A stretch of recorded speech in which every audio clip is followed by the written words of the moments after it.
ಛಲವಾದಿ ನಾರಾಯಣಸ್ವಾಮಿ ಅವರು ಹಾಗೆ ಅವರ ನೇತೃತ್ವದಲ್ಲಿ ಒಂದು ನಿಯೋಗ ಇವತ್ತು ಲೋಕಾಯುಕ್ತಕ್ಕೆ ದೂರನ್ನ ಕೊಟ್ಟಿದ್ದಾರೆ.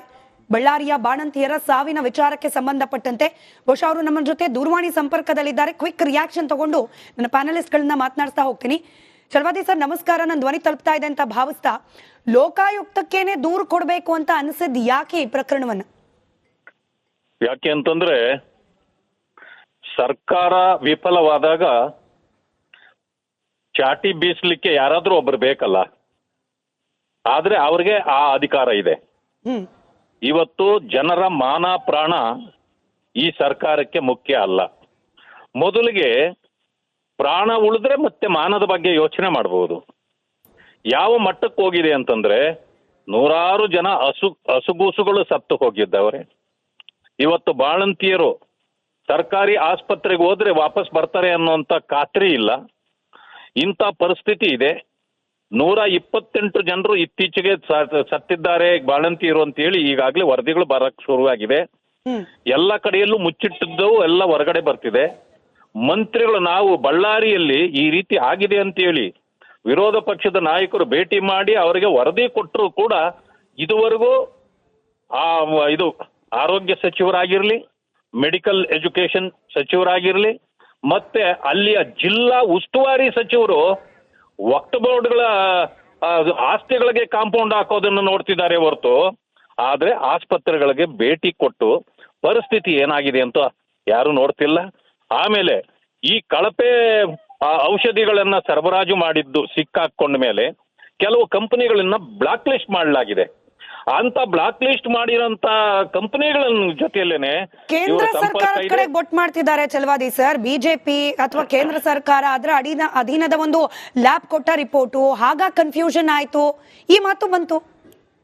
ನೋಡಿ, ಇವ್ರಿಗಿರೋದೇ ಕೇಂದ್ರ ಸರ್ಕಾರ ಒಂದೇ ಇವ್ರಿಗೆ ಕಾಣ್ತಾ ಇರೋದು. ಎಲ್ಲಕ್ಕೂ ಅವ್ರು ಅಲ್ಲೇ ಹೇಳ್ತಾರೆ. ಯಾಕಂದ್ರೆ ಕೇಂದ್ರ ಸರ್ಕಾರವನ್ನು ಇವ್ರು ಯಾರು ಕೇಳೋದಿಲ್ವಲ್ಲ. ನೋಡಿ, ಯಾರು ಯಾರಿಗೆ ಹೇಳ್ತಾರ ಪ್ರಶ್ನೆ ಅಲ್ಲ. ಕಂಪನಿ ಕೇಂದ್ರ ಸರ್ಕಾರದ ಕಂಪನಿ ಅಲ್ಲ ಮೆಡಿಸಿನ್ ಮಾಡೋದು. ಯಾರೇ ಅವ್ರು ಕೊಟ್ಟಿರ್ಬೋದು, ಅವ್ರು ಯಾವುದೋ ಒಂದು ಲಾಕೆಟ್ನ ಇದನ್ನ ಈ ಔಷಧಿ ಸರಿ ಇದೆ ಅಂತ ಹೇಳಿ ಅವ್ರೇನಾದ್ರೂ ಅದನ್ನ ಇದು ಮಾಡಿದ್ರೆ ತಗೊಳ್ಳುವಾಗ ಚೆಕ್ ಮಾಡ್ಕೊಳ್ಳೋದು ಯಾರ ಕೆಲ್ಸ? ಸರಿ ಸರಿ, ನನ್ನ ಕಡೆ ಪ್ರಶ್ನೆ ಛಲವಾದಿ ಸರ್, ಇವಾಗ ಬೇರೆ ಪ್ರಕರಣ ಇರಬಹುದು, ಮೂಢ ವಿಚಾರಕ್ಕೆ ಸಂಬಂಧಪಟ್ಟಂತೆ ಲೋಕಾಯುಕ್ತ ತನಿಖೆ ಬಗ್ಗೆ ನೀವೇ ನಿಮ್ಮ ಪಕ್ಷದವರೇ ಆಕ್ಷೇಪ ವ್ಯಕ್ತಪಡಿಸ್ತಿದ್ದೀರಿ. ಪಾರದರ್ಶಕವಾಗಿ ತನಿಖೆ ಆಗಲ್ಲ, ಕ್ರಮ ಆಗಲ್ಲ ಅಂತ ಹೇಳಿ. ಎಟ್ಟೆಗೆ ಈ ಪ್ರಕರಣದಲ್ಲಿ ಲೋಕಾಯುಕ್ತಕ್ಕೆ ದೂರು ಕೊಟ್ಟಿದ್ದೀರಿ, ಕ್ರಮ ಅಂತ ಹೇಳಿ ಏನು ಅಪೇಕ್ಷೆ ಮಾಡ್ತಾ ಇದೆ ವಿರೋಧ ಪಕ್ಷ ಅಂತ? ನೋಡಿ, ಎಲ್ಲಾ ಸಂದರ್ಭಗಳಲ್ಲೂ ಯಾವ್ದು ಲೋಕಾಯುಕ್ತ ಇರ್ಬೋದು, ಇನ್ನೊಬ್ಬರೇ ಆಗಿರ್ಬೋದು, ಮುಚ್ಚಿಡ್ಲಿಕ್ಕೆ ಸಾಧ್ಯ ಇಲ್ಲ ಸತ್ಯವನ್ನ. ಆದ್ರೆ ಅವು ಸರ್ಕಾರದ ಅಧೀನದಲ್ಲಿರ್ತಕ್ಕಂಥ ಸಂಸ್ಥೆಗಳು, ಸ್ವಾಯತ್ತ ಸಂಸ್ಥೆಗಳು. ನಾವು ಅವುಗಳನ್ನ ಏನ್ ಮಾಡ್ತಾರ ಅನ್ನೋದು ಪ್ರಶ್ನೆ ಅಲ್ಲ, ನಂಬಬೇಕಾಗತ್ತೆ. ನಾವು ಯಾಕೆ ಒಂದೊಂದ್ಸಾರಿ ಅನುಮಾನ ವ್ಯಕ್ತಪಡಿಸ್ತೀವಿ ಅಂದ್ರೆ, SIT ಕೇಸು ವಾಲ್ಮೀಕಿ ಹಗರಣವನ್ನ ಬಯಲಿಗೆ ತರಬೇಕು ಅಂತ ಹೇಳಿ ಮಾಡಿದ್ದು. SITಯಲ್ಲಿ ಇವತ್ತು ನಾಗೇಂದ್ರ ಅವರು ಮತ್ತೆ ದದ್ದಲ್ ಅವರು ಅವರ ವಿಚಾರವನ್ನೇ ಬರ್ದಿಟ್ಟು ಚಂದ್ರಶೇಖರ್ ಅಂತಕ್ಕಂಥ ಆಫೀಸರು ಪ್ರಾಣ ತ್ಯಾಗ ಮಾಡ್ಕೊಳ್ತಾರೆ. ಆದ್ರೆ ಅವರ ವರದಿಯಲ್ಲಿ ಅವ್ರ ಹೆಸರುಗಳೇ ಬಂದಿಲ್ಲ. ಬರ್ದಿಟ್ಟು ತೀರ್ಕೊಂಡ ವ್ಯಕ್ತಿ ಇನ್ನೇನು ಸುಳ್ಳು ಹೇಳಿ ತೀರ್ಕೊಳ್ಬೇಕಾಗಿತ್ತ ಅವ್ರಿಗೆ? ಅದ್ರ ಅವಶ್ಯಕತೆ ಇಲ್ಲ. ಇದು ಬರ್ದೇ ಇದ್ದಾಗ ಏನಾಗುತ್ತೆ, ಅನುಮಾನ ಬಂದೇ ಬರುತ್ತೆ. ಆ ಕಾರಣದಿಂದ ನಾವು ಹೇಳಲೇಬೇಕಾಗತ್ತೆ. ಸತ್ಯ ಯಾವತ್ತೂ ಮುಚ್ಚಿಟ್ಟೆ ಬದುಕಲಿಕ್ಕಾಗತ್ತೆ ಅಂತ ನಾವು ಅಂದ್ಕೊಂಡಿಲ್ಲ. ಆದ್ರೆ ಈ ಸಂಸ್ಥೆಗಳ ಮೇಲೆ ನಾವು ಗೌರವ ಇಡಬೇಕಾಗಿದೆ.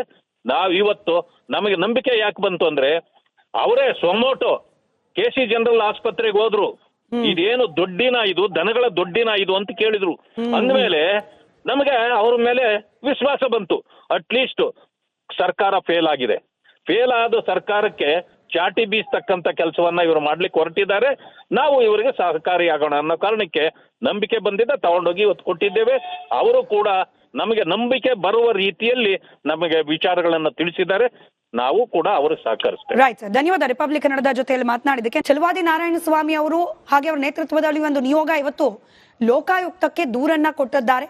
ಬಳ್ಳಾರಿಯ ಬಾಣಂತಿಯರ ಸಾವಿನ ವಿಚಾರಕ್ಕೆ ಸಂಬಂಧಪಟ್ಟಂತೆ ಬಹುಶಃ ಅವರು ನಮ್ಮ ಜೊತೆ ದೂರವಾಣಿ ಸಂಪರ್ಕದಲ್ಲಿದ್ದಾರೆ. ಕ್ವಿಕ್ ರಿಯಾಕ್ಷನ್ ತಗೊಂಡು ನನ್ನ ಪ್ಯಾನಲಿಸ್ಟ್ಗಳನ್ನ ಮಾತನಾಡ್ತಾ ಹೋಗ್ತೀನಿ. ಚಲವಾದಿ ಸರ್ ನಮಸ್ಕಾರ, ನನ್ನ ಧ್ವನಿ ತಲುಪ್ತಾ ಇದೆ ಅಂತ ಭಾವಿಸ್ತಾ ಲೋಕಾಯುಕ್ತಕ್ಕೇನೆ ದೂರು ಕೊಡಬೇಕು ಅಂತ ಅನಿಸಿದ್ ಯಾಕೆ ಈ ಪ್ರಕರಣವನ್ನ? ಯಾಕೆ ಅಂತಂದ್ರೆ ಸರ್ಕಾರ ವಿಫಲವಾದಾಗ ಚಾಟಿ ಬೀಸ್ಲಿಕ್ಕೆ ಯಾರಾದ್ರೂ ಒಬ್ರು ಬೇಕಲ್ಲ, ಆದ್ರೆ ಅವ್ರಿಗೆ ಆ ಅಧಿಕಾರ ಇದೆ. ಇವತ್ತು ಜನರ ಮಾನ ಪ್ರಾಣ ಈ ಸರ್ಕಾರಕ್ಕೆ ಮುಖ್ಯ ಅಲ್ಲ. ಮೊದಲಿಗೆ ಪ್ರಾಣ ಉಳಿದ್ರೆ ಮತ್ತೆ ಮಾನದ ಬಗ್ಗೆ ಯೋಚನೆ ಮಾಡಬಹುದು. ಯಾವ ಮಟ್ಟಕ್ಕೆ ಹೋಗಿದೆ ಅಂತಂದ್ರೆ ನೂರಾರು ಜನ ಹಸುಗೂಸುಗಳು ಸತ್ತು ಹೋಗಿದ್ದವ್ರೆ. ಇವತ್ತು ಬಾಣಂತಿಯರು ಸರ್ಕಾರಿ ಆಸ್ಪತ್ರೆಗೆ ಹೋದ್ರೆ ವಾಪಸ್ ಬರ್ತಾರೆ ಅನ್ನುವಂತ ಖಾತ್ರಿ ಇಲ್ಲ. ಇಂಥ ಪರಿಸ್ಥಿತಿ ಇದೆ. 128 ಜನರು ಇತ್ತೀಚೆಗೆ ಸತ್ತಿದ್ದಾರೆ ಬಾಣಂತಿಯರು ಅಂತ ಹೇಳಿ ಈಗಾಗಲೇ ವರದಿಗಳು ಬರಕ್ ಶುರುವಾಗಿದೆ. ಎಲ್ಲ ಕಡೆಯಲ್ಲೂ ಮುಚ್ಚಿಟ್ಟಿದ್ದವು ಎಲ್ಲ ಹೊರಗಡೆ ಬರ್ತಿದೆ. ಮಂತ್ರಿಗಳು ನಾವು ಬಳ್ಳಾರಿಯಲ್ಲಿ ಈ ರೀತಿ ಆಗಿದೆ ಅಂತ ಹೇಳಿ ವಿರೋಧ ಪಕ್ಷದ ನಾಯಕರು ಭೇಟಿ ಮಾಡಿ ಅವರಿಗೆ ವರದಿ ಕೊಟ್ಟರು ಕೂಡ ಇದುವರೆಗೂ ಇದು ಆರೋಗ್ಯ ಸಚಿವರಾಗಿರ್ಲಿ, ಮೆಡಿಕಲ್ ಎಜುಕೇಶನ್ ಸಚಿವರಾಗಿರ್ಲಿ, ಮತ್ತೆ ಅಲ್ಲಿಯ ಜಿಲ್ಲಾ ಉಸ್ತುವಾರಿ ಸಚಿವರು ವಕ್ಫ್ ಬೋರ್ಡ್ಗಳ ಆಸ್ತಿಗಳಿಗೆ ಕಾಂಪೌಂಡ್ ಹಾಕೋದನ್ನು ನೋಡ್ತಿದ್ದಾರೆ ಹೊರತು, ಆದ್ರೆ ಆಸ್ಪತ್ರೆಗಳಿಗೆ ಭೇಟಿ ಕೊಟ್ಟು ಪರಿಸ್ಥಿತಿ ಏನಾಗಿದೆ ಅಂತ ಯಾರು ನೋಡ್ತಿಲ್ಲ. ಆಮೇಲೆ ಈ ಕಳಪೆ ಔಷಧಿಗಳನ್ನ ಸರಬರಾಜು ಮಾಡಿದ್ದು ಸಿಕ್ಕಾಕೊಂಡ ಮೇಲೆ ಕೆಲವು ಕಂಪನಿಗಳನ್ನ ಬ್ಲಾಕ್ ಲಿಸ್ಟ್ ಮಾಡಲಾಗಿದೆ. ಅಂತ ಬ್ಲಾಕ್ ಲಿಸ್ಟ್ ಮಾಡಿರೋಂತ ಕಂಪನಿಗಳ ಜೊತೆಯಲ್ಲೇನೆ ಕೇಂದ್ರ ಸರ್ಕಾರ ಕಡೆ ಬೊಟ್ ಮಾಡ್ತಿದ್ದಾರೆ ಚಲವಾದಿ ಸರ್. ಬಿಜೆಪಿ ಅಥವಾ ಕೇಂದ್ರ ಸರ್ಕಾರ ಅದರ ಅಧೀನದ ಒಂದು ಲ್ಯಾಬ್ ಕೊಟ್ಟ ರಿಪೋರ್ಟು, ಹಾಗ ಕನ್ಫ್ಯೂಷನ್ ಆಯ್ತು, ಈ ಮಾತು ಬಂತು. ನೋಡಿ, ಇವ್ರಿಗಿರೋದೇ ಕೇಂದ್ರ ಸರ್ಕಾರ ಒಂದೇ ಇವ್ರಿಗೆ ಕಾಣ್ತಾ ಇರೋದು. ಎಲ್ಲಕ್ಕೂ ಅವ್ರು ಅಲ್ಲೇ ಹೇಳ್ತಾರೆ. ಯಾಕಂದ್ರೆ ಕೇಂದ್ರ ಸರ್ಕಾರವನ್ನು ಇವ್ರು ಯಾರು ಕೇಳೋದಿಲ್ವಲ್ಲ. ನೋಡಿ, ಯಾರು ಯಾರಿಗೆ ಹೇಳ್ತಾರ ಪ್ರಶ್ನೆ ಅಲ್ಲ.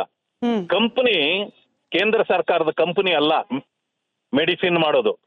ಯಾರೇ ಅವ್ರು ಕೊಟ್ಟಿರ್ಬೋದು, ಅವ್ರು ಯಾವುದೋ ಒಂದು ಲಾಕೆಟ್ನ ಇದನ್ನ ಈ ಔಷಧಿ ಸರಿ ಇದೆ ಅಂತೇಳಿ ಅವ್ರೇನಾದ್ರೂ ಅದನ್ನ ಇದು ಮಾಡಿದ್ರೆ ತಗೊಳ್ಳುವಾಗ ಚೆಕ್ ಮಾಡ್ಕೊಳ್ಳೋದು ಯಾರ ಕೆಲ್ಸ? ಸರಿ ಸರಿ, ನನ್ನ ಕಡೆ ಪ್ರಶ್ನೆ ಚಲವಾದಿ ಸರ್, ಇವಾಗ ಬೇರೆ ಪ್ರಕರಣ ಇರಬಹುದು, ಮೂಢ ವಿಚಾರಕ್ಕೆ ಸಂಬಂಧಪಟ್ಟಂತೆ ಲೋಕಾಯುಕ್ತ ತನಿಖೆ ಬಗ್ಗೆ ನೀವೇ ನಿಮ್ಮ ಪಕ್ಷದವರೇ ಆಕ್ಷೇಪ ವ್ಯಕ್ತಪಡಿಸ್ತಿದ್ದೀರಿ, ಪಾರದರ್ಶಕವಾಗಿ ತನಿಖೆ ಆಗಲ್ಲ, ಕ್ರಮ ಆಗಲ್ಲ ಅಂತ ಹೇಳಿ.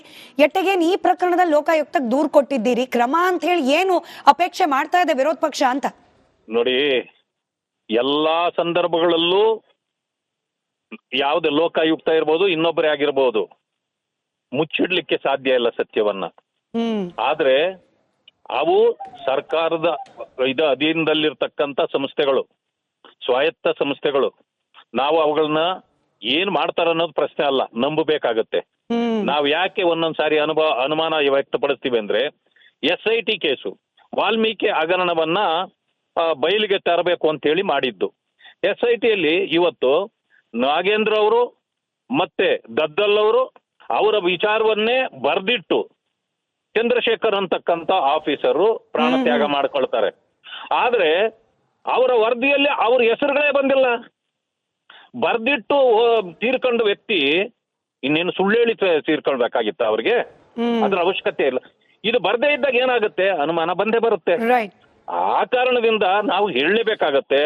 ಸತ್ಯ ಯಾವತ್ತೂ ಮುಚ್ಚಿಟ್ಟೆ ಬದುಕಲಿಕ್ಕಾಗತ್ತೆ ಅಂತ ನಾವು ಅಂದ್ಕೊಂಡಿಲ್ಲ. ಆದ್ರೆ ಈ ಸಂಸ್ಥೆಗಳ ಮೇಲೆ ನಾವು ಗೌರವ ಇಡಬೇಕಾಗಿದೆ. ನಾವು ಇವತ್ತು ನಮಗೆ ನಂಬಿಕೆ ಯಾಕೆ ಬಂತು ಅಂದ್ರೆ, ಅವರೇ ಸೊಮೋಟೋ KC ಜನರಲ್ ಆಸ್ಪತ್ರೆಗೆ ಹೋದ್ರು, ಇದೇನು ದೊಡ್ಡಿನ ಇದು, ದನಗಳ ದೊಡ್ಡಿನ ಇದು ಅಂತ ಕೇಳಿದ್ರು. ಅಂದ್ಮೇಲೆ ನಮಗೆ ಅವ್ರ ಮೇಲೆ ವಿಶ್ವಾಸ ಬಂತು. ಅಟ್ಲೀಸ್ಟ್ ಸರ್ಕಾರ ಫೇಲ್ ಆಗಿದೆ. ಫೇಲ್ ಆದ ಸರ್ಕಾರಕ್ಕೆ ಚಾಟಿ ಬೀಸ್ತಕ್ಕಂಥ ಕೆಲಸವನ್ನ ಇವರು ಮಾಡ್ಲಿಕ್ಕೆ ಹೊರಟಿದ್ದಾರೆ. ನಾವು ಇವರಿಗೆ ಸಹಕಾರಿಯಾಗೋಣ ಅನ್ನೋ ಕಾರಣಕ್ಕೆ ನಂಬಿಕೆ ಬಂದಿದ್ದ ತಗೊಂಡೋಗಿ ಇವತ್ತು ಕೊಟ್ಟಿದ್ದೇವೆ. ಅವರು ಕೂಡ ನಮಗೆ ನಂಬಿಕೆ ಬರುವ ರೀತಿಯಲ್ಲಿ ನಮಗೆ ವಿಚಾರಗಳನ್ನು ತಿಳಿಸಿದ್ದಾರೆ.